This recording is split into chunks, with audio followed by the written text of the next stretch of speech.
രാമ ഹരേ ഹരേ ഹരേ കൃഷ്ണ ഹരേ രാമ രാമ രാമ ഹരേ വ്യവസായ രാമ ഹരേ ഹരേ ഹരേ കൃഷ്ണ ഹരേ ഹരേ രാമ ഹരേ രാമ രാമ ഹരേ ഹരേ രാമ ഹരേ രാമ രാമ രാമ ഹരേ ഹരേ കൃഷ്ണ ഹരേ കൃഷ്ണ കൃഷ്ണ കൃഷ്ണ ഹരേ ഹരേ ഹരേ രാമ രാമ രാമ ഹരേ ഹരേ ഹരേ കൃഷ്ണ ഹരേ കൃഷ്ണ ശാസ്താ ഹരേ ഹരേ രാമ രാമ രാമ ഹരേ ഹരേ ഹരേ കൃഷ്ണ ഹരേ കൃഷ്ണ. ഓം നമോ ഭഗവതേ വാസുദേവായ. ഓം നമോ ഭഗവതേ വാസുദേവായ. ഓം നമോ ഭഗവതേ വാസുദേവായ. ഓം അജ്ഞാനതിമിരാന്ധസ്യ ജ്ഞാനാഞ്ജനശലാകയാ ചക്ഷുരുന്മീലിതം യേന തസ്മൈ ശ്രീ ഗുരവേ നമഃ. നമോ വിഷ്ണുപാദായ കൃഷ്ണപ്രഭുതലേ ശ്രീമതേ ഭക്തിവേദാന്ത സ്വാമിനി നാമിനേ. നമസ്തേ സാരസ്വതേ ദേവേ ഗൗരവാണി പ്രചാരിണേ നിർവിശേഷ ശൂന്യവാദി പാശ്ചാത്യദേശധാരിണേ. ജയ ശ്രീ കൃഷ്ണ ചൈതന്യ പ്രഭു നിത്യാനന്ദ ശ്രീ അദ്വൈത ഗദാധര ശ്രീവാസാദി ഗൗരഭക്തവൃന്ദ.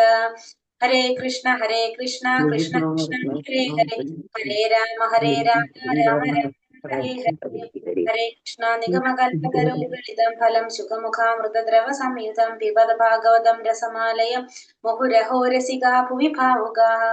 നാരായണം നമസ്കൃത്യം നരം ചൈവ നരോത്തമം ദേവീം സരസ്വതിം വ്യാസം തതോ ജയമുദിരയേത്.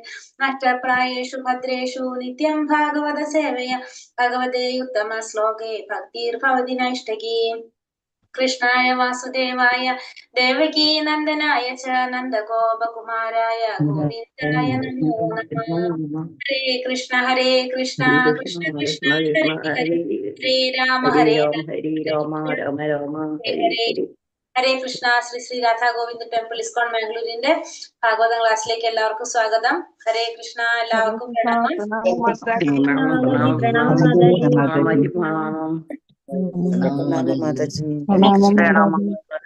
പ്രണാമം മാതാജി. ഹരേ കൃഷ്ണ. ഹരേ കൃഷ്ണ. ഒന്നാമത്തെ സ്കന്ധം 10ാമത്തെ അധ്യായം ദ്വാരകയിലേക്ക് ശ്രീകൃഷ്ണ ഭഗവാന്റെ പ്രയാണം. അധ്യായത്തില് 21ഉം 2ഉം ആണ് ഇന്നലെ നമ്മൾ എടുത്തത്. 22ഉം 22 വരെ എടുത്തു അല്ലെ. എന്താ നമ്മൾ ഇന്നലെ പറഞ്ഞത്? 21 പറയണത് ഭഗവാൻ മാത്രമാണ് നിലനിന്നുണ്ടായിരുന്നത് അല്ലെ. ഭഗവാൻ ഈശ്വരനാണ്. ഭഗവാൻ ദിവ്യ പരമദിവ്യസ്ഥ പുരുഷനാകുന്നു. എല്ലാ ജീവസത്തുക്കളുടെയും ശക്തി ഉത്ഭവസ്ഥാനം ഭഗവാനാണ്. ആദ്യം ആരും മാത്രമേ ഉണ്ടായിരുന്നുള്ളൂ? ഭഗവാൻ മാത്രമേ നിലനിന്നിരുന്നുള്ളൂ. പിന്നെ ഇവിടെ പറഞ്ഞ ആവിഷ്കാരത്തിന് മുമ്പ് ഭഗവാൻ മാത്രമാണ് നിലനിന്നിരുന്നത്. പിന്നത്തിൽ എന്താ പറഞ്ഞത്? ജീവാത്മാക്കള് വീണ്ടും എന്താ പറഞ്ഞത് ഇവിടെ 22 ജീവസത്തുക്കളെല്ലാം അവിഭാജ്യ ഘടകങ്ങളാണ് ജീവസത്തുക്കൾ. രണ്ടു വിധത്തില് നിത്യബദ്ധരെന്നും നിത്യമുക്തരെന്നും രണ്ട് തരത്തില് പറയണു. ജീവസത്തകൾ അവിഭാജ്യ ഭഗവാന്റെ അവിഭാജ്യ പുനഃസൃഷ്ടികർമ്മ എല്ലാം ചെയ്യുന്നത് ഭഗവാനാണ്. അല്ല, ഭഗവാനാണ്. ഭഗവാന്റെ അവിഭാജ്യ ഘടകങ്ങളാണ് ജീവാത്മാക്കള്. 2 തരത്തിൽ പറയുന്നുണ്ട്. ഒന്ന് മുക്താത്മാക്കളായിട്ടും ഒന്ന് പിന്നെ ഭഗവാൻ ബഹുരംഗ ശക്തിയെ, അതായത് ദുർഗാദേവിയെ ചുമതലപ്പെടുത്തുന്നു. അതെ. വീണ്ടും ബഹിരംഗ ശക്തിയായി ഭഗവാൻ പുനർസൃഷ്ടിക്കുന്നതല്ല, സൃഷ്ടിച്ചുകൊണ്ടേ ഇരിക്കും അല്ലെ. ഭൂയ എന്ന പദത്തിന് അർത്ഥം വീണ്ടും എന്ന പദത്തിന് വീണ്ടും എന്ന അർത്ഥം. അത് അതുവരെ പറഞ്ഞു. അതായത് വീണ്ടും പൂർണ്ണമായും ഉൾക്കൊണ്ട വ്യക്തി ജ്ഞാനത്തിന്റെ ബിരുദാനന്തര ബിരുദമാണ് ഒരു കൽപ്പം കഴിയുമ്പോൾ വീണ്ടും പുനഃസൃഷ്ടി നടത്തുന്നു. പുനഃസൃഷ്ടി നടത്തിക്കൊണ്ടേയിരിക്കും അല്ലെ. ഓരോ കൽപ്പം കഴിയുമ്പോഴും. പിന്നെന്താണ്? ബ്രഹ്മാവിന്റെ ആയുസ് കഴിയുമ്പോഴും അതെന്ത് സംഭവിച്ചുകൊണ്ടിരിക്കും? വീണ്ടും മഹാപ്രളയം കഴിയുമ്പോൾ വീണ്ടും നടന്നുകൊണ്ടേ ഇരിക്കും. നമ്മൾ കണ്ടു അല്ലെ. പിന്നെ ലാസ്റ്റ് പറഞ്ഞതാണ് ഭാഗവതം എന്ന് പറഞ്ഞാൽ എന്താണ്? ബിരുദാനന്തര പഠനമാണെന്ന് അല്ലെ. ബിരുദാനന്തര പഠനമാണ് ഭാഗവതം എന്ന് പറഞ്ഞു. ഭഗവത്ഗീത തത്വങ്ങൾ പൂർണ്ണമായും ഉൾക്കൊണ്ട് കഴിഞ്ഞാല് അടുത്തത് ഭാഗവതം, അത് ബിരുദാനന്തര പഠനമാണ് എന്നാണ്. അപ്പൊ നമ്മളിപ്പോ ഡിഗ്രിയും PG ഒരുമിച്ചാണ് ചെയ്യുന്നത് എല്ലാവരും അല്ലെ. ഹരേ കൃഷ്ണ. അപ്പൊ നമ്മള് അടുത്ത ശ്ലോകത്തിലേക്ക് പോകാം. ഓം നമോ ഭഗവതേ വാസുദേവായ. സവായം യത്പദമത്ര സൂരയോ ജിതേന്ദ്രിയ നിർജിതമദാരീചന. മാതരീശന പശ്യന്തി ഭക്ഷ്യത് കലിതാമലാത്മന നനേഷസത്വം പരിമാർഷ്ടുമർഹതി സവായം യത്പദമത്ര സൂരയോ ജിതേന്ദ്രിയ നിർജിത മാതരീശന പശ്യന്തി ഭക്തുൽ കലിതാമലാത്മന നന്വേഷസത്വം പരിമാർഷ്ടുമർഹതി. ചൊല്ലിക്കളി.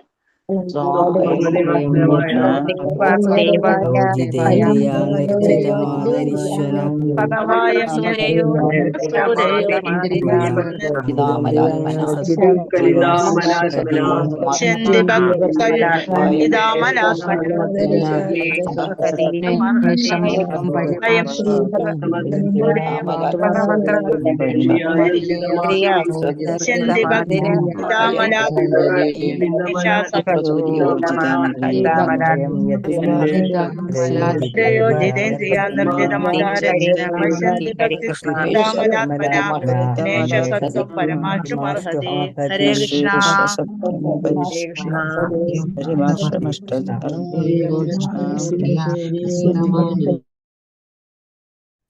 ഹരേ കൃഷ്ണ. സ അദ്ദേഹം, വൈ ഈശ്വരേച്ഛയാൽ, അയം ഈ, യത് ഏതൊന്നായ, പദമത്ര അതേ പരമദിവ്യോത്തമ പുരുഷനായ ശ്രീകൃഷ്ണ ഭഗവാൻ ഇവിടെയുണ്ട്. സൂരയ മഹാഭക്തർ, ജിതേന്ദ്രിയ ഇന്ദ്രിയങ്ങളുടെ സ്വാധീനത്തെ കീഴടക്കിയവർ, നിർജിത പൂർണമായും നിയന്ത്രണത്തിലാക്കിയ, മാതരീശ്വന ജീവിതം, പശ്യന്തി ദർശിക്കുവാൻ കഴിയുന്നു, ഭക്തി ഭക്തിയുടെ സേവനം മാർഗമാക്കി, ഉൽക്കലിത വികാസം പ്രാപിച്ച, അമല ആത്മന പൂർണമായും ശുദ്ധീകൃതമായ മനസ്സോടു കൂടിയവർ, നനു ഏഷ നിശ്ചയമായും ഇത് മുഖേന മാത്രം, സത്വം അസ്തിത്വം, പരിമാർഷ്ടും മനസ്സിനെ പൂർണമായും ശുദ്ധീകരിക്കാനായി, അർഹതി അർഹിക്കുന്നു. വിവർത്തനം ഭാവാർത്ഥം. ശ്രീല പ്രഭുപാദിക്ക് ജയ്. കർക്കശമായ ഭക്തിയുടെ സേവനത്താലും ജീവിതത്തിന്റെയും ഇന്ദ്രിയങ്ങളുടെയും പൂർണ്ണ നിയന്ത്രണത്താലും ഭൗതികാവബോധത്തിൽ നിന്ന് പൂർണ്ണമായി പരിശുദ്ധരായ മഹാഭക്തർക്ക് ആരുടെ അതീന്ദ്രിയ രൂപമാണോ അനുഭവ വിവേദ്യമാകുന്നത് ആ പരമദിവ്യോത്തമ പുരുഷൻ തന്നെയാണ് ഇവിടെ സന്നിഹിതനായുള്ളത്. ഒരുവന്റെ അസ്തിത്വത്തെ പവിത്രീകരിക്കാനുള്ള ഏക മാർഗം അത് തന്നെയാകുന്നു. അപ്പൊ ഇവിടെ കർക്കശമായ ഭക്തിയുടെ സേവനത്താലും ജീവിതത്തിന്റെ ഇന്ദ്രിയങ്ങളുടെയും പൂർണ്ണ നിയന്ത്രണത്താലും ഭൗതിക അവബോധത്തിൽ നിന്ന് പൂർണ്ണമായി പരിശുദ്ധരായ മഹാഭക്തർക്ക് ആരുടെ അതീന്ദ്രിയ രൂപമാണോ അനുഭവമേദ്യമാകുന്നത്. നമ്മളോട് എന്താ പറഞ്ഞത്? കർക്കശമായ ഭക്തിയുടെ സേവനം. ഭക്തിയുടെ സേവനം നമ്മൾ എങ്ങനെയായിട്ട് ചെയ്യേണ്ടതാണ്? കർക്കശമായിട്ട്. നമ്മള് കർക്കശം എന്ന് പറയുമ്പോ നമുക്ക് വേറെ എന്ത് പറയാം? കർക്കശം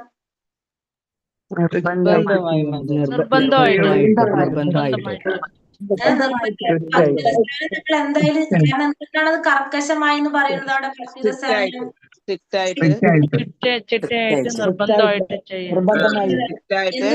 എന്തുകൊണ്ടായിരിക്കും അവിടെ കർക്കശം എന്നൊരു വാക്ക് പറയുന്നത്? ഭക്തിയുടെ സേവനം കർക്കശമായിട്ട് ചെയ്യണം എന്ന് പറയുന്നത്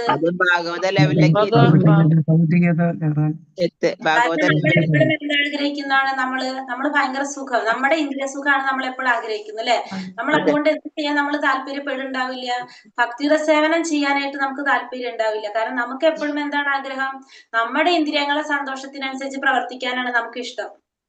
അതുകൊണ്ട് നമ്മൾ എന്താണ്, നമ്മളോട് കർക്കശമായിട്ട് ഭക്തിയുടെ സേവനം ചെയ്യാനായിട്ട് നമുക്ക് ഒരാൾ പറഞ്ഞു തരേണ്ടി വരും. അല്ലെങ്കിൽ നമ്മൾ എന്ത് ചെയ്യും? എപ്പോഴും നമ്മുടെ ഇന്ദ്രിയങ്ങളെ സന്തോഷിപ്പിക്കാനാണ് നമ്മൾ ചെയ്തുകൊണ്ടിരിക്കുക അല്ലെ? പിന്നോക്കാവും. അപ്പൊ നമ്മൾ എന്ത് ചെയ്യണം? കർക്കശമായിട്ട് ഭക്തിയുടെ സേവനം പറയാൻ കാരണം അല്ലെങ്കിൽ നമ്മൾ എന്താ ചെയ്യും? നമ്മുടെ ഇന്ദ്രിയങ്ങളെയാണ് നമ്മൾ സന്തോഷിപ്പിക്കാനായിട്ട് എപ്പോഴും ശ്രമിച്ചുകൊണ്ടിരിക്കുക. അപ്പൊ അതുകൊണ്ടാണ് അത് കർക്കശം എന്ന് പറയുന്നത്. അപ്പൊ നമ്മൾ നിർബന്ധമായിട്ടും ചെയ്യേണ്ടതാണ് എന്ത്? ഭക്തിയുടെ സേവനം. പിന്നെ ജീവിതത്തിന്റെയും ഇന്ദ്രിയങ്ങളുടെയും പൂർണ്ണ നിയന്ത്രണത്താൽ നമ്മുടെ ജീവിതവും ഇന്ദ്രിയങ്ങളും പൂർണ്ണമായിട്ടും നിയന്ത്രിച്ചുകൊണ്ടും ഭൗതികമായ അവബോധത്തിൽ നിന്ന് പൂർണ്ണമായി പരിശുദ്ധനായ ഭക്തർക്ക് ആരുടെ അതീന്ദ്രിയ രൂപമാണോ അനുഭവവേദ്യമാകുന്നത് ഇതൊക്കെ ചെയ്യുമ്പോഴാണ് നമുക്ക് എന്ത് സാധിക്കുന്നത്? അത് അനുഭവിക്കാൻ സാധിക്കുന്നത്. ഭഗവാന്റെ ആരുടെ അതീന്ദ്രിയ രൂപമാണോ നമുക്ക് അനുഭവവേദ്യമാക്കാൻ സാധിക്കുന്നത്? ആരുടെ? പരമദിവ്യോത്തമ പുരുഷനായ ഭഗവാന്റെ. ആ ഭഗവാനാണ് ഇവിടെ സന്നിഹിതനായിരിക്കുന്നത്. അപ്പൊ ഇത്രയൊക്കെ നമ്മൾ ചെയ്താലാണ് നമുക്ക് ആ പരമദിവ്യോത്തമ പുരുഷന്റെ അതീന്ദ്രിയ രൂപം അനുഭവിക്കാനായിട്ട് സാധിക്കുന്നത്. ഒരുവന്റെ അസ്തിത്വത്തെ പവിത്രീകരിക്കാനുള്ള ഏക മാർഗം അത് തന്നെയാണ്. അപ്പൊ നമ്മൾ എന്തൊക്കെ ചെയ്തിരിക്കണം? കാരണം നിർബന്ധമായിട്ടും ഭക്തിയുടെ സേവനം ചെയ്തിരിക്കണം. പിന്നെ ഇന്ദ്രിയങ്ങളെയും ജീവിതത്തെയും നമ്മൾ നിയന്ത്രിച്ചിരിക്കണം. പിന്നെ അത് മാത്രമല്ല ഭൗതിക അവബോധത്താൽ നിന്ന് പൂർണ്ണമായിട്ട് നമ്മൾ എന്തൊക്കെയാ നമുക്ക് മോചനം കിട്ടണം. അങ്ങനെയുള്ള പരിശുദ്ധ മഹാഭക്തന്മാർക്കായിരിക്കും എന്ത് സാധിക്കുന്നത്? പരമദിവ്യോത്തമ പുരുഷൻ അനുഭവവേദ്യമാകുന്നത്. അപ്പൊ നമുക്ക് കുറെ കടമ്പകൾ കടക്കാനുണ്ട്. ഇങ്ങനെയൊക്കെ ചെയ്യുമ്പോഴാണ് നമുക്ക് ഭഗവാൻ അനുഭവവേദ്യമാകുന്നത്. അങ്ങനെയുള്ള ആ പരമദിവ്യോത്തമ പുരുഷനാണ് ഇവിടെ സന്നിഹിതനായിട്ടുള്ളത്. ഒരുവന്റെ അസ്തിത്വത്തെ പവിത്രീകരിക്കാനുള്ള ഏക മാർഗം അത് തന്നെയാകുന്നു. അപ്പൊ ഒരുവന്റെ അസ്തിത്വത്തെ പവിത്രീകരിക്കാനുള്ള ഒരു മാർഗം എന്ത് മാത്രമേ ഉള്ളൂ? ഇത് മാത്രമേ ഉള്ളൂ. അപ്പൊ നമ്മൾ എന്ത് ചെയ്തിരിക്കണം? നിർബന്ധമായിട്ട് നമ്മള് ഭക്തിയുടെ സേവനം നമ്മൾ ചെയ്തിരിക്കണം. അപ്പൊ നമുക്ക് മനസ്സിലാക്കാൻ നമ്മളെ ഗുരുക്കന്മാര് പറയുന്നത് എന്താണ്? ഇത് അത്യാവശ്യമുള്ളൊരു കാര്യം തന്നെയാണ്. ചെറിയൊരു കാര്യമായാലും നമുക്ക് പറ്റുന്ന പോലെ നമ്മൾ എന്ത് ചെയ്തിരിക്കണം നമ്മളെല്ലാവരും. ഭാവാർത്ഥം ശ്രീല പ്രഭുപാദിക്ക് ജയ്. ഭഗവത്ഗീതയിൽ അരുളി ചെയ്തിരിക്കുന്നത് പോലെ ഭഗവാനെ അദ്ദേഹത്തിന്റെ യഥാർത്ഥ സ്വഭാവത്തിൽ മനസ്സിലാക്കുവാൻ ശുദ്ധ ഭക്തിയുടെ സേവനത്തിലൂടെ മാത്രമേ സാധ്യമാകൂ. ആകയാലാണ് ഭഗവാനെ യഥാരൂപത്തിൽ അനുഭവവേദ്യമാക്കുവാൻ കണിശമായ ഭക്തിയുടെ സേവനത്തിലൂടെ സർവ്വവിധ ഭൗതിക മാലിന്യങ്ങളും മനസ്സിൽ നിന്ന് നീക്കം ചെയ്യാൻ പ്രാപ്തരായ മഹാഭക്തന്മാർക്ക് മാത്രമേ സാധ്യമാകൂ എന്നിവിടെ പ്രസ്താവിച്ചിരിക്കുന്നത്. ഇവിടെ എന്താ പറഞ്ഞിരിക്കുന്നത്? ഭഗവത്ഗീതയിൽ അരുളി ചെയ്തിരിക്കുന്നത് പോലെ ഭഗവാനെ അദ്ദേഹത്തിന്റെ യഥാർത്ഥ സ്വഭാവത്തിൽ നമുക്ക് മനസ്സിലാക്കാൻ സാധിക്കണമെങ്കിൽ എന്ത് വേണം? ശുദ്ധമായ ഭക്തിയുടെ സേവനത്തിലൂടെ മാത്രമേ സാധിക്കൂ. അതുകൊണ്ടാണ് ഇവിടെ ഭഗവാനെ യഥാരൂപത്തിൽ അനുഭവവേദ്യമാക്കാൻ കണിശമായ ഭക്തിയുടെ സേവനത്തിലൂടെ സർവ്വവിധ ഭൗതിക മാലിന്യങ്ങളും മനസ്സിൽ നിന്നും നീക്കം ചെയ്യാൻ പ്രാപ്തമായ മഹാഭക്തന്മാർക്ക് മാത്രമേ സാധ്യമാകൂ എന്നിവിടെ പ്രസ്താവിച്ചിരിക്കുന്നത്. നമ്മൾ എന്ത് ചെയ്യാ? ഭക്തിയുടെ സേവനം നമ്മൾ ചെയ്യാനായിട്ട് ശ്രമിക്കുക എല്ലാവരും. ജിതേന്ദ്രിയ എന്ന് വെച്ചാൽ ഇന്ദ്രിയങ്ങളുടെ മേൽ പൂർണ്ണ നിയന്ത്രണമുള്ളവൻ എന്നർത്ഥം. അപ്പൊ ജിതേന്ദ്രിയ എന്ന് പറഞ്ഞ എന്താ അർത്ഥാക്കുന്നത്? ഇന്ദ്രിയങ്ങളുടെ മേലെ പൂർണ്ണ നിയന്ത്രണമുള്ളവൻ എന്നാണ് ജിതേന്ദ്രിയ എന്നാൽ അർത്ഥമാക്കുന്നത്. ശരീരത്തിന്റെ സജീവ ഭാഗങ്ങളാണ് ഇന്ദ്രിയങ്ങൾ. മാത്രമല്ല അവയുടെ പ്രവർത്തനങ്ങളെ നിർത്തുവാൻ സാധ്യമല്ല. ഇന്ദ്രിയങ്ങളെ നിഷ്ക്രിയമാക്കാനുള്ള യോഗ പ്രക്രിയകളുടെ കൃത്രിമ മാർഗം പാടെ പരാജയമാണെന്ന് വിശ്വാമിത്ര മുനിയെ പോലുള്ള മഹായോഗികളുടെ കാര്യത്തിൽ പോലും തെളിയിക്കപ്പെട്ടിരിക്കുന്നു. വിശ്വാമിത്ര മുനി യോഗാസമാധിയിലൂടെ ഇന്ദ്രിയങ്ങളെ നിയന്ത്രിച്ചിരുന്നു. എന്നാൽ മേനകയെ, സ്വർഗലോക അപ്സരസായിട്ടുള്ള മേനകയെ കാണാൻ ഇടയായപ്പോൾ അദ്ദേഹം കാമത്തിനിരയാകുകയും കൃത്രിമ മാർഗത്തിലൂടെയുള്ള ഇന്ദ്രിയ സംയമനം പരാജയപ്പെടുകയും ചെയ്തു. ഇവിടെ എന്താ പറയണത്? ഇന്ദ്രിയങ്ങൾ എന്ന് പറയുന്നത് ശരീരത്തിന്റെ സജീവമായിട്ടുള്ള ഭാഗങ്ങളാണ് ഇന്ദ്രിയങ്ങളെല്ലാം തന്നെ. മാത്രമല്ല അവയുടെ പ്രവർത്തനങ്ങളെ നിർത്തുവാൻ നമുക്ക് സാധിക്കില്ല. ഒരിക്കലും നമുക്ക് ഇന്ദ്രിയങ്ങളുടെ പ്രവർത്തനങ്ങളെ നിർത്താൻ നമുക്ക് ഒരിക്കലും സാധിക്കില്ല. ഇന്ദ്രിയങ്ങളെ നിഷ്ക്രിയമാക്കാനുള്ള യോഗ പ്രക്രിയകളുടെ കൃത്രിമമായ മാർഗം പാടെ പരാജയമാണെന്ന് ആരുദാഹരണം വെച്ച് പറയാണ്? വിശ്വാമിത്ര മുനിയെ പോലുള്ള മഹായോഗികളുടെ കാര്യത്തില് നമുക്ക് മനസ്സിലാക്കിയിട്ടുള്ളതാണ്. കാരണം വിശ്വാമിത്ര മുനി യോഗ സമാധിയിലൂടെ ഇന്ദ്രിയങ്ങളെ നിയന്ത്രിച്ച വ്യക്തിയാണ് ആര്? വിശ്വാമിത്ര മഹർഷി. പക്ഷെ എന്താ സംഭവിച്ചത്? മേനകയെ പോലുള്ള സ്വർലോക അപ്സരസിനെ കണ്ടപ്പോ അദ്ദേഹം കാമത്തിനിരയാകുകയും കൃത്രിമ മാർഗത്തിലൂടെ ഈ ഇന്ദ്രിയ സംയമനം എന്ത് സംഭവിച്ചു? അതിന് പരാജയം സംഭവിച്ചു. അപ്പൊ ഈ കൃത്രിമ മാർഗത്തിലൂടെ നമ്മൾ നടത്തുന്ന ഈ ഇന്ദ്രിയ നിയന്ത്രണം എന്താണ്? അത് നമുക്ക് പരാജയം സംഭവിക്കുന്നതാണ്. അതേസമയം ശുദ്ധഭക്തന്മാരുടെ കാര്യത്തിലാകട്ടെ ഇന്ദ്രിയങ്ങളെ ഒരിക്കലും അവയുടെ വ്യാപാരങ്ങളിൽ നിന്ന് കൃത്രിമമായി നിർത്തുന്നില്ല. മറിച്ച് അവയെ വ്യത്യസ്തമായ ശ്രേഷ്ഠ കർമ്മങ്ങളിൽ വ്യാപരിപ്പിക്കുകയാണ് ചെയ്യുന്നത്. കൂടുതൽ ആകർഷകങ്ങളായ പ്രവർത്തനങ്ങളിൽ ഏർപ്പെട്ടിരിക്കുന്ന ഇന്ദ്രിയങ്ങൾ ഒരിക്കലും നികൃഷ്ടമായ വിഷയങ്ങളിൽ ആകർഷിക്കപ്പെടുകയില്ല. ശ്രേഷ്ഠമായ കർമ്മങ്ങളിൽ നിരതമാകുകയാണ് ഇന്ദ്രിയങ്ങളെ നിയന്ത്രിക്കാനുള്ള ഏക മാർഗമെന്ന് ഭഗവത്ഗീതയിൽ വ്യക്തമായി പ്രസ്താവിച്ചിരിക്കുന്നു. ഭക്തിയുടെ സേവന പ്രവർത്തനങ്ങളിൽ നിരതമാക്കുക വഴി ഇന്ദ്രിയങ്ങളെ ശുദ്ധീകരിക്കുക എന്നത് ഭക്തി മാർഗത്തിൽ ആവശ്യമാകുന്നു. ഇവിടെ എന്താ പറഞ്ഞത്? ഇനി ശുദ്ധഭക്തന്മാരുടെ കാര്യത്തിൽ എങ്ങനെയാണ്? ഇവിടെ നമ്മള് യോഗകളിലൂടെ നമ്മൾ എന്താ പറഞ്ഞത്? ഇന്ദ്രിയങ്ങളെ കൃത്രിമമായിട്ട് നിയന്ത്രിക്കുക ചെയ്യുന്നത്. പക്ഷെ ഇവിടെ ശുദ്ധഭക്തന്മാരുടെ കാര്യത്തിലോ ഇന്ദ്രിയങ്ങൾ ഒരിക്കലും നമ്മൾ അവയുടെ ആസ്വാദനത്തിൽ നിന്ന് നമ്മൾ കൃത്യമായിട്ട് നിർത്തുന്നില്ല. നേരെ മറിച്ച് നമ്മൾ എന്താ ചെയ്യുന്നത്? ശ്രേഷ്ഠമായ കർമ്മങ്ങളിൽ വ്യാപരിപ്പിക്കുകയാണ് ചെയ്യുന്നത്. ഇവിടെ ശുദ്ധഭക്തന്മാര് എപ്പോഴും എന്താ ചെയ്യുന്നത്? നമ്മൾ ഇന്ദ്രിയങ്ങളെ ആസ്വാദനത്തിൽ നിന്ന് മാറ്റല്ല ചെയ്യുന്നത്. അതിനെ നമ്മൾ എന്ത് ചെയ്യും? കൃത്യമായിട്ടുള്ള ശ്രേഷ്ഠമായിട്ടുള്ള കർമ്മങ്ങളിലേക്ക് അതിനെ വ്യാപരിപ്പിക്കും. മറിച്ച് ശ്രേഷ്ഠമായ കർമ്മങ്ങളിൽ വ്യാപരിക്കുകയാണ് ചെയ്യുന്നത്. കൂടുതൽ ആകർഷകങ്ങളായ പ്രവർത്തനങ്ങളിൽ ഏർപ്പെട്ടിരിക്കുന്ന ഇന്ദ്രിയങ്ങൾ ഒരിക്കലും നികൃഷ്ടമായ വിഷയങ്ങളാൽ ആകർഷിക്കപ്പെടുന്നില്ല. അപ്പൊ നമ്മൾ കൂടുതലും ആകർഷകമായിട്ടുള്ള പ്രവർത്തികളിൽ ഇപ്പൊ നമ്മള് ഭഗവാന് നമ്മൾ എന്താണ് നല്ല ഭംഗിയിൽ ഭഗവാൻ ഒരുക്കി കൊടുക്കാണ്, ഭഗവാന് മാല ചാർത്തി കൊടുക്കാണ്, അല്ലെങ്കിൽ നമ്മള് ഭഗവാനെ കുറിച്ചുള്ള കീർത്തനങ്ങൾ കേട്ടുകൊണ്ടിരിക്കുകയാണ്, അതല്ലെങ്കിൽ നമ്മൾ ഭഗവാനെ കുറിച്ച് ഭഗവാന്റെ ലീലകള് വായിച്ചു കൊണ്ടിരിക്കുകയാണ്. ഇതൊക്കെ നമ്മൾ ചെയ്യുന്ന എന്താണ്, ഇതൊക്കെ നമുക്ക് ഭൗതികമായിട്ട് അല്ലാതെയും ചെയ്യാം. വേറെ രീതിയിൽ നമുക്ക് എന്താ പറയാ, മാഗസീനുകൾ വായിക്കാം, അതല്ലെങ്കിൽ കീർത്തനങ്ങൾ കേൾക്കുന്നതിന് പകരം സിനിമകൾ കാണാം. ഒരു മിനിറ്റ്.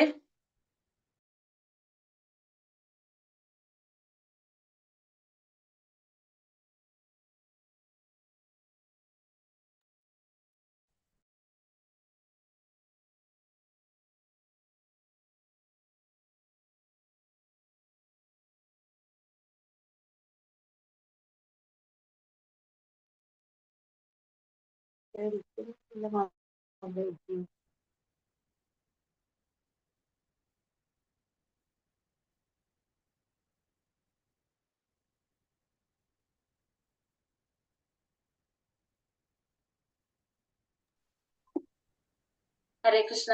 അപ്പൊ ശ്രേഷ്ഠകായ കർമ്മങ്ങളില് ഇന്ദ്രിയങ്ങളെ നിരതരാക്കുക എന്നുള്ളതാണ് നമുക്ക് ഇന്ദ്രിയങ്ങളെ നിയന്ത്രിക്കാനുള്ള മാർഗമായിട്ട് ഇതിൽ പറയുന്നത്, ഭഗവത്ഗീതയില് വ്യക്തമായിട്ട് പറയുന്നുണ്ട്. കാരണം നമ്മൾ എന്ത് ചെയ്യാ, ഇന്ദ്രിയങ്ങളെ ശ്രേഷ്ഠമായ കർമ്മം, ഇപ്പൊ ഭഗവാനുമായിട്ട് ബന്ധപ്പെട്ട പ്രവർത്തികളിൽ ഏർപ്പെടുത്തുമ്പോൾ സ്വാഭാവികമായിട്ട് എന്താണ്, നമുക്ക് അതിനോട് താല്പര്യം വരും, നമുക്ക് അതിനോട് കൂടുതൽ രുചി വരുമ്പോൾ മറ്റുള്ള കാര്യങ്ങൾ നമ്മൾ അറിയാതെ വിട്ടുപോകും. നമ്മളിപ്പോ ഒരു സിനിമ കാണുന്നതിന് പകരം ഭഗവാനെ കുറിച്ചുള്ള കീർത്തനങ്ങൾ കേട്ടുകൊണ്ടിരിക്കുമ്പോൾ നമുക്ക് അതിനോട് ഇഷ്ടം വരും. നമ്മൾ എന്താണ്, നമ്മൾ ഇന്ദ്രിയം ഉപയോഗിക്കുന്നുണ്ട്, പക്ഷെ അത് എന്തിനു വേണ്ടി മാറ്റി, ഭഗവാന്റെ കാര്യങ്ങൾക്ക് വേണ്ടിയിട്ട് മാറ്റി. അങ്ങനെയായിട്ട് മാറുക. അല്ലാതെ നമുക്ക് അതിനെ നിയന്ത്രിക്കാൻ സാധിക്കില്ല. നമുക്ക് എന്ത് ചെയ്യണം, വേറെ രീതിയിൽ നമ്മൾ അതിനെ എൻഗേജ് ചെയ്യിപ്പിക്കാനായിട്ട് നമുക്ക് സാധിക്കും. ഭക്തിരസേവന പ്രവർത്തനങ്ങളിൽ നിരതമാക്കുക വഴി ഇന്ദ്രിയങ്ങളെ ശുദ്ധീകരിക്കുക എന്നത് ഭക്തി മാർഗത്തിൽ ആവശ്യമാകുന്നു. അപ്പൊ ഇങ്ങനെ ചെയ്യുന്നതിന്റെ ഒരു പ്രധാന കാര്യം നമുക്ക് എന്താണ്, ഇത്തരത്തിലുള്ള ഭക്തിരസേവന പ്രവർത്തനങ്ങളിൽ നിരതമാക്കുന്നത് വഴിയിട്ട് നമുക്ക് ഇന്ദ്രിയങ്ങളെ ശുദ്ധീകരിക്കാനും സാധിക്കും. ഇത് ഭക്തി മാർഗത്തിൽ ആവശ്യമായ ഒരു കാര്യമാണ്. എന്ത്, ഇന്ദ്രിയങ്ങളെ ശുദ്ധീകരിക്കുക എന്നുള്ളത്. കാരണം നമ്മൾ പറഞ്ഞല്ലോ, അത ശ്രീകൃഷ്ണ നാമാതി ന ഭാവഗ്രാഹ്യം ഇന്ദ്രിയഹി സേവോന്മുഖ ജിഹാത്ത് സ്വയമേവ സ്ഫുരത്യത എന്ന് പറയുന്നത് നമ്മളെ ഭക്തിരസാമസത്തിൽ പറയുന്നത് അങ്ങനെയാണ് അല്ലെ. കാരണം നമുക്ക് ഇന്ദ്രിയങ്ങളെ സേവനത്തിൽ ഏർപ്പെടുത്തി നമ്മൾ പരിശുദ്ധമാക്കാതെ നമുക്ക് എന്ത് സാധിക്കില്ല, നമുക്ക് ഭഗവാനെ കുറിച്ച് അറിയാനും ഗ്രഹിക്കാനുള്ള നമുക്ക് കഴിവുണ്ടാവില്ല. അപ്പൊ അതുകൊണ്ട് നമ്മൾ എന്ത് ചെയ്തുകൊണ്ടിരിക്കണത്, ഭക്തി മാർഗത്തില് ആവശ്യമായിട്ട് മുന്നിലേക്ക് പോകണമെങ്കിൽ നമുക്ക് ഇന്ദ്രിയങ്ങളെ ശുദ്ധീകരിക്കേണ്ടത് അത്യാവശ്യമാണ്. നാമജപത്തിലൂടെ സേവനങ്ങളിലൂടെ നമ്മൾ എന്ത് ചെയ്തുകൊണ്ടിരിക്കണം, നമ്മുടെ ഇന്ദ്രിയങ്ങളെ പരിശുദ്ധമാക്കിക്കൊണ്ടിരിക്കണം. ഭക്തിയുടെ സേവനം നിഷ്ക്രിയത്വമല്ല. ഭഗവത് സേവനാർത്ഥം നിർവഹിക്കപ്പെടുന്നത് എന്തും തൽക്ഷണം ഭൗതികതയിൽ നിന്നും മുക്തമാകുന്നു. ഭൗതിക സങ്കല്പം അജ്ഞത നിമിത്തം മാത്രമാകുന്നു. ഭക്തിയുടെ സേവനം എന്ന് പറയുന്നത് നിഷ്ക്രിയത്വമല്ല, നമ്മൾ ഒന്നും ചെയ്യാതിരിക്കുന്നതല്ല എന്ത്, ഭക്തിയുടെ സേവനം എന്ന് പറയുന്നത്. വെറുതെ ഭക്തിയുടെ സേവനം എന്ന് പറഞ്ഞാൽ നമ്മൾ ഭക്തിയാണെന്ന് പറഞ്ഞിട്ട് നമ്മൾ ഒന്നും ചെയ്യാതിരുന്ന അവിടെ എന്തല്ല, അത് ഭക്തിയുടെ സേവനമല്ല. നമ്മൾ എന്ത് ചെയ്തിരിക്കണം, നമ്മൾ പ്രവർത്തികൾ ചെയ്തിരിക്കണം. നമ്മളെപ്പോഴും ഉത്സാഹത്തോടെ നമ്മൾ പ്രവർത്തിച്ചു കൊണ്ടിരിക്കും. ഒരു ഭക്തൻ എന്ന് പറഞ്ഞ എപ്പോഴും ഉത്സാഹിയായിരിക്കും, എപ്പോഴും എന്തിനു റെഡി ആയിരിക്കും, ഭഗവാൻ സേവനം ചെയ്യാനായിട്ട്, ഭഗവാനെ സേവിക്കുക, ഭഗവാന്റെ ഭക്തന്മാരെ സേവിക്കുക. ഭഗവാൻ ഏറ്റവും ഇഷ്ടം എന്താണ്, ഭഗവാന്റെ ഭക്തന്മാരെ സേവിക്കുന്നതാണ്. അപ്പൊ എപ്പോഴും ഒരു ഭക്തൻ എപ്പോഴും എങ്ങനെയായിരിക്കും, ഉത്സാഹിയായിരിക്കും. ഭഗവത് സേവനാർത്ഥം നിർവഹിക്കപ്പെടുന്നത് എന്തും തൽക്ഷണം ഭൗതികതയിൽ നിന്നും മുക്തമാകുന്നു. അപ്പൊ ഭഗവാനുമായിട്ട് ബന്ധപ്പെടുത്തി നമ്മൾ എന്ത് ചെയ്താലും അതിനെന്ത് സംഭവിക്കും, അതിന് അതീന്ദ്രിയത കിട്ടും. കാരണം ഭഗവാനുമായിട്ട് ബന്ധപ്പെടുത്തി കഴിഞ്ഞാൽ അതിനെന്താണ്, ആ ഭൗതികതയിൽ നിന്ന് അത് ആത്മീയത്തിലേക്ക് മാറും, അതിന് മുക്തമാകാനായിട്ട് സാധിക്കും. എന്തൊരു കാര്യം ഭഗവാനുമായിട്ട് കണക്ട് ചെയ്ത് കഴിഞ്ഞാൽ അതിനെന്ത് മാറി, അത് ഭൗതികതയിൽ നിന്നും മാറ്റം വന്നു. ആ ഭൗതിക സങ്കല്പം അജ്ഞത നിമിത്തം മാത്രമാകുന്നു. അപ്പൊ ഈ ഭൗതിക സങ്കല്പം എന്ന് പറയുന്നത് അജ്ഞത കൊണ്ടാണ് നമ്മൾ അങ്ങനെ ചിന്തിക്കുന്നത്. ഭൗതിക സങ്കല്പം അജ്ഞത നിമിത്തം മാത്രമാകുന്നു. വാസുദേവന് പുറമെ ഒന്നും തന്നെ ഇല്ല, ഭഗവാന് പുറമെ വേറെ ഒന്നുമില്ല. എല്ലാം ഈ ഭൗതിക പ്രപഞ്ചവും ആത്മീയ പ്രപഞ്ചവും എല്ലാം ആരിൽ നിന്നാണ് വന്നിരിക്കുന്നത്, ആരാണ് ഇതിന്റെ ഉടമസ്ഥൻ, ഭഗവാനാണ്. വാസുദേവനായിട്ടുള്ള ഭഗവാൻ ശ്രീകൃഷ്ണനാണ് എല്ലാത്തിന്റെയും നാഥൻ. വാസുദേവ സങ്കല്പം എന്നത് വിദൂഷിയായ ഒരാളുടെ ഹൃദയത്തിൽ സ്വീകാര്യക്ഷമങ്ങളായ ഇന്ദ്രിയങ്ങളുടെ സുദീർഘമായ ത്വരയ്ക്ക് ശേഷം ക്രമേണ വികസിക്കുന്നു. എന്നാൽ ഈ പ്രക്രിയ വാസുദേവനെ എല്ലാമായി സ്വീകരിച്ച് അംഗീകരിക്കുന്ന ജ്ഞാനാർജനത്തിൽ അവസാനിക്കുന്നു. ഭക്തിര സേവനത്തിന്റെ കാര്യത്തിൽ ഇതേ മാർഗം ആരംഭം മുതൽ തന്നെ സ്ഥിരീകരിക്കപ്പെടുന്നു. കൂടാതെ ഭഗവത് അനുഗ്രഹത്താൽ എല്ലാ യഥാർത്ഥ ജ്ഞാനവും ഭഗവാൻ തന്നെ അന്തരംഗസ്ഥനായി നൽകുന്നതിനാൽ ഭക്ത ഹൃദയത്തിൽ വെളിപ്പെടുത്തുന്നു. ആകയാൽ ഭക്തിയുടെ സേവനം വഴി ഇന്ദ്രിയങ്ങളെ നിയന്ത്രിക്കുകയാണ് ഏകമാത്രമായ ഏറ്റവും ലളിതമായ മാർഗം. അപ്പൊ ഇന്ദ്രിയങ്ങളെ നിയന്ത്രിക്കാനുള്ള ഏറ്റവും ലളിതമായ മാർഗം എന്ന് പറയുന്നത് ഭക്തിയുടെ സേവനത്തിലൂടെയാണ് നമുക്ക് സാധിക്കുന്നത്. നമ്മള് നിർബന്ധിച്ച് ചെയ്യാൻ സാധിക്കുന്ന ഒരു കാര്യമല്ല. നമുക്ക് ലോക്കിട്ട് വെക്കാൻ പറ്റില്ല, നമുക്കൊന്നും ചെയ്യാൻ പറ്റില്ല. എന്ത് ചെയ്യാൻ പറ്റും? ഇന്ദ്രിയങ്ങളെ നമുക്ക് എന്ത് ചെയ്യാം? ഭഗവാന്റെ സേവനത്തിനായിട്ട് നമ്മൾ ഏർപ്പെടുത്തുക, നമ്മൾ അതിന് വേണ്ടിയിട്ട് അതിനെ ഉപയോഗിക്കുക. അങ്ങനെ ഇന്ദ്രിയങ്ങൾ അങ്ങനെ ഉപയോഗിക്കുന്നത് വഴി നമുക്ക് എന്ത് സാധിക്കും? ഇന്ദ്രിയങ്ങളെ നിയന്ത്രിക്കാനായിട്ട് നമുക്ക് സാധിക്കും. അതാണ് ഏറ്റവും ശ്രേഷ്ഠമായിട്ടുള്ള, ഏറ്റവും ലളിതമായിട്ടുള്ള ഒരു മാർഗമാണ് എന്ത്? ഇന്ദ്രിയങ്ങളെ നിയന്ത്രിക്കാനുള്ളത് ഭഗവത് സേവനത്തില് ഉൾപ്പെടുത്താന്നുള്ളതാണ്. ഹരേ കൃഷ്ണ. ശ്ലോകം 24. സവായം സഖ്യനുഗീത സദ്ഗതോ വേദേഷു ഗുഹ്യേഷു ച ഗുഹ്യവാദിഭിഃ യ ഏക ഈശോ ജഗദാത്മലീലയാ സജ്ജതി വദ്യത്തി നാതത്ര സജ്ജതേ. സവായം സഖ്യനുഗീത സദ്ഗതോ വേദേഷു ഗുഹ്യേഷു ച ഗുഹ്യവാദിഭിഃ യ ഏക ഈശോ ജഗദാത്മലീലയാ സജ്ജതി വദ്യത്തി നാതത്ര സജ്ജതേ. ഹരേ കൃഷ്ണ. ചൊല്ലാം.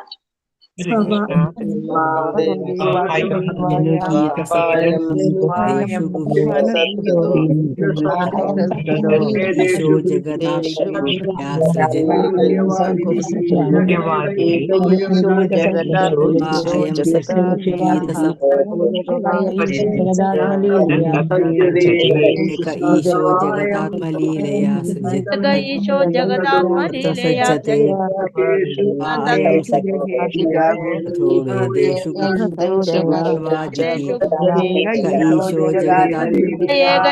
ജഗദാത്മലീലയാ സജ്ജതി തത്ര സജ്ജതേ. ഹരേ കൃഷ്ണ.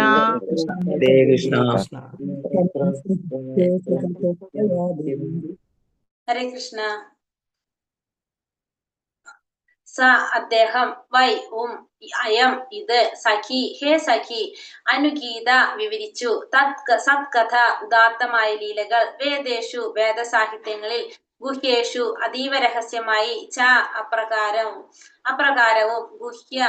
ഗുഹ്യവാദിഭി സ്വകാര്യ ഭക്തരാൽ, യാതൊരുവൻ, ഏകൻ, ഈശ പരമനിയന്താവ്, ജഗത് പൂർണ്ണ സൃഷ്ടിയുടെ പരമാത്മാവ്, ലീലകളുടെ പ്രകടനത്തിലൂടെ, സജ്ജതി സൃഷ്ടിക്കുന്നു, അവധിയത്തി സംരക്ഷിക്കുകയും സംഹരിക്കുകയും ചെയ്യുന്ന, ഒരിക്കലും, തത്ര അവിടെ, സജ്ജതേ അവയോട് ബന്ധമുള്ളതായി തീരുന്നു. വിവർത്തനം. ഭാവാർത്ഥം. ശ്രീല പ്രഭുപാദി കി ജയ്. അല്ലയോ പ്രിയ സഖിമാരെ, മഹാഭക്തന്മാരാൽ വേദസാഹിത്യങ്ങളുടെ അതീവ രഹസ്യമായ ഭാഗങ്ങളിൽ വർണ്ണിക്കപ്പെട്ടിരിക്കുന്ന ആകർഷകവും ഗുഹ്യവുമായ ലീലകൾ ആരുടേതാണോ അതേ പരമദിവ്യോത്തമ പുരുഷൻ ഇത് തന്നെയാണ്. ഭൗതിക പ്രപഞ്ചത്തിന്റെ സൃഷ്ടി സ്ഥിതി സംഹാരങ്ങൾ ചെയ്യുന്നതും എന്നിരുന്നാലും അവയാൽ ബാധിക്കപ്പെടാതെ നിലകൊള്ളുന്നതും അദ്ദേഹം മാത്രമാണ്. അല്ലയോ പ്രിയ സഖിമാർ. ഇവിടെ ആരാണ് സംസാരിച്ചുകൊണ്ടിരിക്കുന്നത്? ഇപ്പോ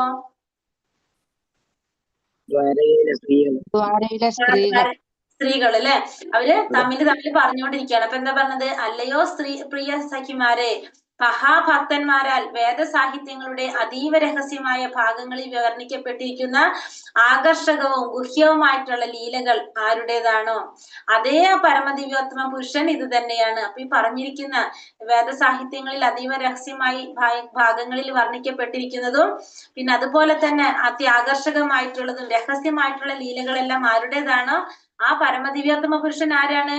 ഇത് തന്നെയാണ്. മാത്രമല്ല ഭൗതിക പ്രപഞ്ചത്തിന്റെ സൃഷ്ടി സ്ഥിതി സംഹാരങ്ങൾ ചെയ്യുന്നതും പിന്നെന്താണ് അത് ചെയ്യുന്നുണ്ട്, പക്ഷെ എന്തില്ല, അവയാൽ ബാധിക്കപ്പെടാതെ നിലകൊള്ളുന്നതും അദ്ദേഹം മാത്രമാണ്. അപ്പൊ നമ്മൾ ഈ ഭൗതിക പ്രപഞ്ചത്തിന്റെ സൃഷ്ടി നടത്തുന്നതും പരിപാലിക്കുന്നതും സംഹരിക്കുന്നതും ഭഗവാൻ തന്നെയാണ്. പക്ഷെ എന്തില്ല, ഇതിലൊന്നും പെടാതെ നിലനിൽക്കുന്നതും ആര് തന്നെയാണ്? ഭഗവാൻ തന്നെയാണ്. ഭാവാർത്ഥം ശ്രീല പ്രഭുപാദിക്ക് ജയ്. ഭഗവത്ഗീതയിൽ പ്രസ്താവിച്ചിരിക്കുന്നത് പോലെ സർവ്വവേദ സാഹിത്യങ്ങളും ശ്രീകൃഷ്ണ ഭഗവാന്റെ മഹാത്മ്യത്തെ വാഴ്ത്തുന്നു. ഇവിടെ ശ്രീമദ് ഭാഗവതവും ഇത് തന്നെ ഉറപ്പിച്ചു പറയുന്നു. വ്യാസൻ, നാരദൻ, ശുകദേവ ഗോസ്വാമി, കുമാരന്മാർ, കപിലൻ, പ്രഹ്ലാദൻ, ജനകൻ, ബലി, യമരാജൻ എന്നിവരെ പോലുള്ള മഹാഭക്തരും ഭഗവത് ശക്തിയാവേശ അവതാരങ്ങളും വേദങ്ങളെ നിരവധി ശാഖകളും ഉപശാഖകളുമായി വിഭജിച്ചിരിക്കുന്നു. അപ്പൊ ഭഗവത്ഗീതയിൽ പ്രസ്താവിച്ചിരിക്കുന്നത് പോലെ സർവ്വവേദ സാഹിത്യങ്ങളും ആരെയാണ് വാഴ്ത്തുന്നത്? ഭഗവാൻ ശ്രീകൃഷ്ണന്റെ മഹാത്മ്യത്തെ വാഴ്ത്തുന്നതാണ്. അപ്പൊ എല്ലാ വേദ സാഹിത്യങ്ങളും ആരെയാണ് വാഴ്ത്തുന്നത്? ഭഗവാനെയാണ് വാഴ്ത്തുന്നത്. ഇവിടെ ശ്രീമദ് ഭാഗവതം ഇത് തന്നെ ഉറപ്പിച്ചു പറയുന്നു. അപ്പൊ ശ്രീമദ് ഭാഗവതത്തിലും ഉറപ്പിച്ചു പറയുന്നത് എന്താണ്? ഭഗവാനാണ് പരമദിവ്യോത്തമ പുരുഷനായിട്ടുള്ള ഭഗവാൻ. ആ ഭഗവാനെയാണ് എല്ലാ വേദശാസ്ത്രങ്ങളും വാഴ്ത്തുന്നതെന്ന് ഭാഗവതം ഉറപ്പിച്ചു പറയുന്നു. പിന്നെന്താണ്? മഹാജനങ്ങൾ വ്യാസൻ, നാരദൻ, ശുകദേവ ഗോസ്വാമി, കുമാരന്മാർ, കപിലൻ, പ്രഹ്ലാദൻ, ജനകൻ, ബലി മഹാരാജാവ്, യമരാജൻ എന്നിവരെ പോലുള്ള മഹാഭക്തരും ഭഗവത് ശക്തിയാവേശ അവതാരങ്ങളും. പിന്നെന്താണ്?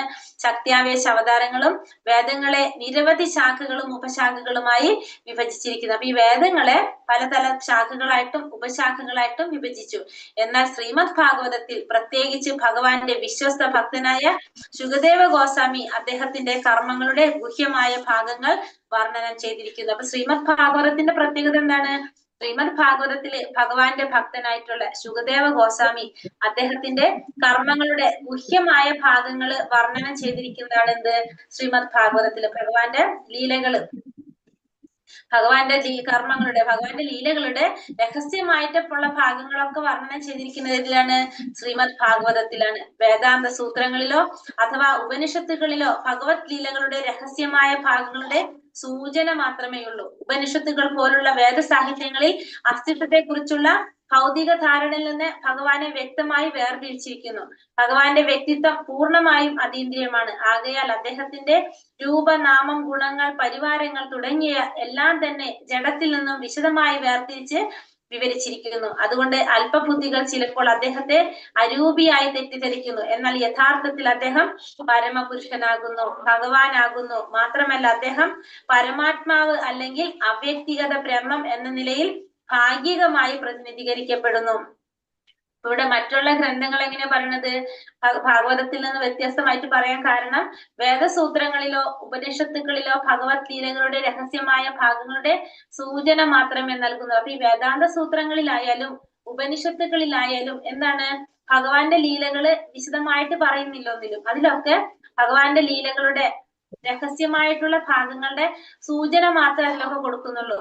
ഉപനിഷത്തുകൾ പോലുള്ള വേദസാഹിത്യങ്ങളിൽ അസ്തിത്വത്തെ കുറിച്ചുള്ള ഭൗതിക ധാരണയിൽ നിന്ന് ഭഗവാനെ വ്യക്തമായി വേർതിരിച്ചിരിക്കുന്നു. പിന്നെ ഉപനിഷത്ത് പോലുള്ള വേദസാഹിത്യങ്ങളിലാണെങ്കിലോ ആ അസ്തിത്വത്തെ കുറിച്ചുള്ള ഭൗതിക ധാരണയിൽ നിന്നും ഭഗവാനെ വേർതിരിച്ച് കാണിക്കുന്നുണ്ട്. ഭഗവാന്റെ വ്യക്തിത്വം പൂർണ്ണമായിട്ടും അതീന്ദ്രിയമാണെന്നുള്ളത് മനസ്സിലാക്കി തരുന്നുണ്ട്. അല്ലാതെ എന്തില്ല? ഭഗവാന്റെ ലീലകളെ കുറിച്ചുള്ള പൂർണ്ണമായ വർണ്ണനം ഈ പറഞ്ഞ വേദാന്ത സൂത്രങ്ങളിലോ ഉപനിഷത്തുകളിലോ വേദസാഹിത്യങ്ങളിലോ ഒന്നിലും പറയുന്നില്ല. അത് ഏതിൽ മാത്രമേ പറയുന്നുള്ളൂ? ഭാഗവതത്തിലാണ് പറയുന്നത്. ആകയാൽ അദ്ദേഹത്തിന്റെ നാമം, രൂപം, ഗുണങ്ങൾ, പരിവാരങ്ങൾ തുടങ്ങി എല്ലാം തന്നെ ജഡത്തിൽ നിന്നും വിശദമായി വേർതിരിച്ച് വിവരിച്ചിരിക്കുന്നു. അപ്പൊ അത് ഭഗവാന്റെ നാമരൂപ ഗുണ ലീലകളെല്ലാം തന്നെ വിവരിച്ചിരിക്കുന്നത് ഇതിലാണ് പറഞ്ഞിരിക്കുന്നത്. അതുകൊണ്ട് അല്പബുദ്ധികൾ ചിലപ്പോൾ അദ്ദേഹത്തെ അരൂപിയായി തെറ്റിദ്ധരിച്ചിരിക്കുന്നു. അപ്പൊ ഭഗവാൻ എങ്ങനെയാണ്? അതീന്ദ്രിയനായിട്ടുള്ളതാണ്. പക്ഷെ അല്പബുദ്ധികൾ എന്ത് ചെയ്യും? അദ്ദേഹത്തെ അരൂപിയായിട്ട് തെറ്റിദ്ധരിച്ചിരിക്കും. കാരണം എന്നാൽ യഥാർത്ഥത്തിൽ അദ്ദേഹം പരമപുരുഷനാകുന്നു, ഭഗവാനാകുന്നു. മാത്രമല്ല അദ്ദേഹം പരമാത്മാവ് അല്ലെങ്കിൽ അവ്യക്തിഗത ബ്രഹ്മം എന്ന നിലയിൽ ഭാഗികമായി പ്രതിനിധീകരിക്കുന്നു. അപ്പൊ ഭഗവാൻ എന്ന് പറയുന്നത് പരിപൂർണ സത്യം അതാണ്. അപ്പൊ അതിന്റെ ഭാഗികമായിട്ട് നമുക്ക് ബ്രഹ്മമായിട്ടും പരമാത്മാവായിട്ടും എന്തുണ്ട്? ആ പരമസത്യത്തെ സാക്ഷാത്കരിക്കാനായിട്ട് സാധിക്കും. ഒന്ന് ബ്രഹ്മം അല്ലെ പരമാത്മാവ്, പിന്നെയാണ് എന്ത്? ഭഗവാൻ വരുന്നത്. അപ്പൊ ഭാഗികമായിട്ട് ബ്രഹ്മമാകും പരമാത്മാവായിട്ടും പ്രതിനിധീകരിക്കുന്നതാണ് ഭഗവാൻ. ഹരേ കൃഷ്ണ. ശ്ലോകം 25. യഥാ ഹ്യധർമ്മേണ തമോധിയോ നൃപ ജീവന്തി തത്രേഷ ഹി സത്വതാ കില ദത്തേ ഭഗം സത്യമൃതം ദയാം യശോ ഭവായ രൂപാണി ദദത്യുഗേ യുഗേ यथा ह्यधर्मेण तमोधियो नृपा जीवन्ति तत्रैष हि सत्त्वता किल तत्ते भगं सत्यमृतं दयां यशो भवाय रूपाणि ददत्युगे युगे चला हरे कृष्ण। ओम नमो भगवते वासुदेवाय भगं सत्यं दयां यशो भवाय युगे यो नृपा जीवन्ति तक्षसि तदखिल भगं सत्यं दयां यशो भवाय तमोधियो नृपा जीवन्ति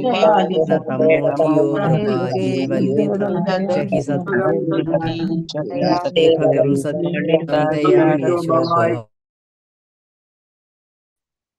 യഥാ എപ്പോഴാണോ ഹി സുനിശ്ചിതമായി അധർമ്മേണ ഭഗവതേച്ഛയ്ക്ക് വിരുദ്ധമായി തമാധിയ നീച ഭൗതിക ഗുണങ്ങളിലുള്ള വ്യക്തികൾ നൃപ രാജാക്കന്മാരും ഭരണാധിപന്മാരും ജീവന്തി മൃഗങ്ങളെ പോലെ ജീവിക്കുന്നു തത്ര അപ്പോൾ ഏഷ അദ്ദേഹം ഹി മാത്രം സത്വത അതീന്ദ്രിയം കില നിശ്ചയമായും ധത്തെ പ്രകടമാകുന്നു ഭഗം പരമശക്തി സത്യം സത്യം ഋതം യഥാർത്ഥ്യം ദയാം ദയ യശ അത്ഭുതകരമായ പ്രവർത്തികൾ ഭവായ സംരക്ഷണത്തിനായി രൂപാണി വിവിധ രൂപങ്ങളിൽ ദത്ത പ്രകടമാക്കിക്കൊണ്ട് യുഗേ വ്യത്യസ്ത കാലങ്ങളിൽ യുഗേ ഒരു യുഗങ്ങളിലും വിവർത്തനം ഭാവാർത്ഥം ശ്രീല പ്രഭുപാദിക്ക് ജയ് എപ്പോഴെല്ലാം രാജാക്കന്മാരും ഭരണാധിപന്മാരും അസ്തിത്വത്തിന്റെ നീച ഗുണങ്ങളിൽ മൃഗങ്ങളെ പോലെ ജീവിക്കുന്നുവോ അപ്പോഴെല്ലാം ഭഗവാൻ അദ്ദേഹത്തിന്റെ അതീന്ദ്രിയ രൂപത്തിൽ പരമസത്വമായ തന്റെ പരമശക്തിയെ പ്രകടമാക്കുകയും വിശ്വസ്തരായവരോട് സവിശേഷ കരുണ കാട്ടുകയും അത്ഭുതകരമായ കർമ്മങ്ങൾ നിർവഹിക്കുകയും ചെയ്യുന്നു അപ്രകാരം അദ്ദേഹം ആവശ്യമുള്ളതുപോലെ വ്യത്യസ്ത കാലങ്ങളിലും യുഗങ്ങളിലും വിവിധ അതീന്ദ്രിയ രൂപങ്ങളിൽ പ്രകടമാക്കുന്നു അപ്പൊ എപ്പോഴാണോ രാജാക്കന്മാരും ഭരണാധിപന്മാരും ഉള്ള അസ്തിത്വത്തിന്റെ ആ നീച ഗുണങ്ങളില് മൃഗങ്ങളെ പോലെ ജീവിക്കാൻ തുടങ്ങുന്നത് അപ്പോഴൊക്കെ ഭഗവാൻ എന്ത് ചെയ്യും അദ്ദേഹത്തിന്റെ അതീന്ദ്രിയമായ രൂപത്തില് ആ പരമസത്വമായ തന്റെ പരമശക്തി പ്രകടമാക്കും മാത്രമല്ല വിശ്വസ്തരായവരോട് എന്താണ് സവിശേഷ കരുണ കാട്ടുകയും ചെയ്യും പിന്നെ അത്ഭുതകരമായ കർമ്മങ്ങൾ നിർവഹിക്കുകയും ചെയ്യും ഭഗവാൻ അപ്പൊ രാജാക്കന്മാരും ഭരണാധിപന്മാരും ഒക്കെ നീച ഗുണങ്ങളില് നീചമായ ഗുണത്തില് തമോ ഗുണത്തില് അതിനേക്കാളും രീതിയിൽ എന്താണ് മൃഗങ്ങളെ പോലെ ജീവിക്കുമ്പോ അപ്പോഴൊക്കെ ഭഗവാൻ എന്ത് ചെയ്യപ്പോ ഭഗവാന്റെ അതീന്ദ്രിയമായ രൂപത്തിൽ ഭഗവാന്റെ ആ പരമമായ ശക്തി പ്രകടമാക്കും മാത്രമല്ല വിശ്വസ്തരായവരോട് എന്ത് ചെയ്യും കാരുണ്യം കാട്ടും പിന്നെ അത്ഭുതകരമായ കർമ്മങ്ങള് നിർവഹിക്കുകയും ചെയ്യും അപ്രകാരം അദ്ദേഹം ആവശ്യമുള്ളതുപോലെ വ്യത്യസ്തമായ കാലങ്ങളിലും യുഗങ്ങളിലും വിവിധ അതീന്ദ്രിയ രൂപങ്ങൾ പ്രകടമാക്കുന്നു അപ്പൊ എപ്പോഴാണോ ഭഗവാൻ ആവശ്യം വരുന്നത് ആ സമയത്ത് വ്യത്യസ്ത കാലങ്ങളിലായാലും യുഗങ്ങളിലായാലും ഭഗവാന്റെ അതീന്ദ്രിയ രൂപം പ്രകടമാക്കുന്നു ഭഗവാൻ എപ്പോഴാണ് ധർമ്മം നിലനിർത്തേണ്ടി വരുന്നത് അധർമ്മത്തിനെ ഇല്ലാതാക്കേണ്ടി വരുന്നത് ധർമ്മം പുനഃസ്ഥാപിക്കേണ്ടി വരുന്നത് ഭക്തന്മാരെ രക്ഷിക്കേണ്ടി വരുന്നത് ഭഗവാൻ ആ സമയത്ത് എന്താണ് ഓരോ യുഗത്തിലും ഭഗവാൻ എന്ത് ചെയ്തുകൊണ്ടിരിക്കും ഭഗവാൻ അവതരിച്ചു കൊണ്ടിരിക്കും എന്നാണ് ഇവിടെ പറയുന്നത് ഹരേ കൃഷ്ണ കൃഷ്ണ കൃഷ്ണ ഹരേ ഹരേ ഹരേ രാമ രാമ രാമ ഹരേ ഹരേ വാഞ്ചാകൽപതരുപേശ്ച കൃപാ സിന്ധോഭ്യവ ച പതിതാനാം പാവനേഭ്യോ വൈഷ്ണവേഭ്യോ നമോ നമഃ अनंत कोटि वैष्णव वृंद की जय श्रील प्रभुपाद की जय गुरुदेव की जय निताय गौर प्रेमानंदे हरि हरि बोल हरे कृष्ण माताजी हरे कृष्ण माताजी हरे कृष्ण माताजी हरे कृष्ण माताजी प्रणव माताजी